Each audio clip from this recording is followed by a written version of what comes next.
हम गुड्डू के प्रणाम करते नहीं सब भोजपुरी श्रोता के हाथ जोड़ के फिर एक बार आई। जैसे समय बदलेला वैसे इंसान के सोच भी बदलेला। कैसे? पहले खेत में हर जोतात रहला, तो जब हर जोताई तो जब गाय बियाए पे वहीं से तो सारा लोग मनाई कि हे भगवान बाछा दी हो, बाछी मत दी हो। जैसे लड़का होता तो लोग खुशी ज़्यादा होता, लड़की होता तो नहीं कम खुशी होता लोग। वही चूँकि हर के ज़माना में हर चलते रहे। आया से 25 साल पहले 25,000-30,000 में बैल बेचा सन। समय चेंज भइल, हर के ज़माना गई, ट्रैक्टर आ गई। तो ट्रैक्टर आ गई तो अब जब गाय बिया तरी सन तो सब लोग कहता कि बाछिए दिए है भगवान, बाछा ना। कैसे बाछा के ज़माना गई, बाछा के ज़माना ऐसा हो गई बा कि फ्रीओ में रुआ दी केहू के तब नहीं खेले नहीं खे रखत। कहता तो क्या छोड़ दे, साढ़ हो जाई के रखी के रखे कोनो फायदा नहीं है। फिर तो ट्रैक्टर अथी भइल तो एक घड़ी आ गई बुलडोजर के ज़माना।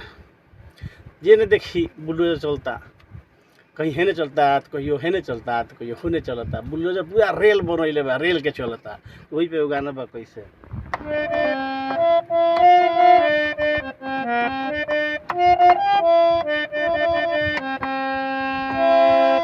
अरे ना हमहू बुराई करी, अरे ना हमहू बड़ाई, अरे के जानत रहे कि ऐसन दिन आई।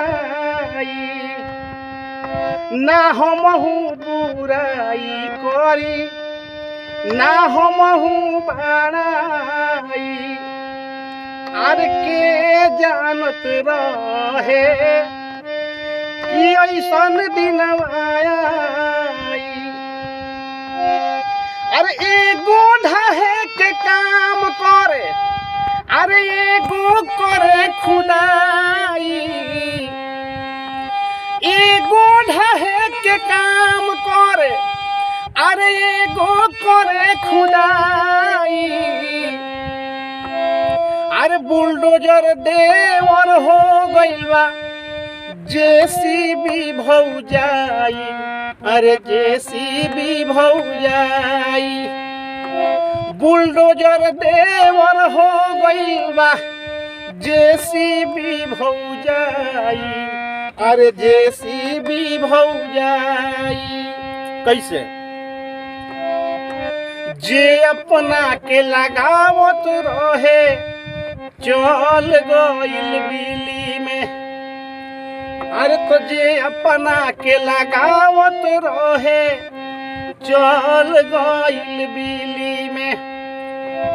अरे यूपी से शुरू भइल पहुँच गइल दिल्ली में। अरे यूपी से शुरू भइल पहुँच गइल दिल्ली में। मतवाला जस चलेला, अरे हाथी के सूढ़ बनाई। मतवाला खानी चलेला हाथी के सूढ़ बनाई। बुलडोजर देवर हो गइल बा जेसीबी भौजाई, अरे जेसीबी भौजाई।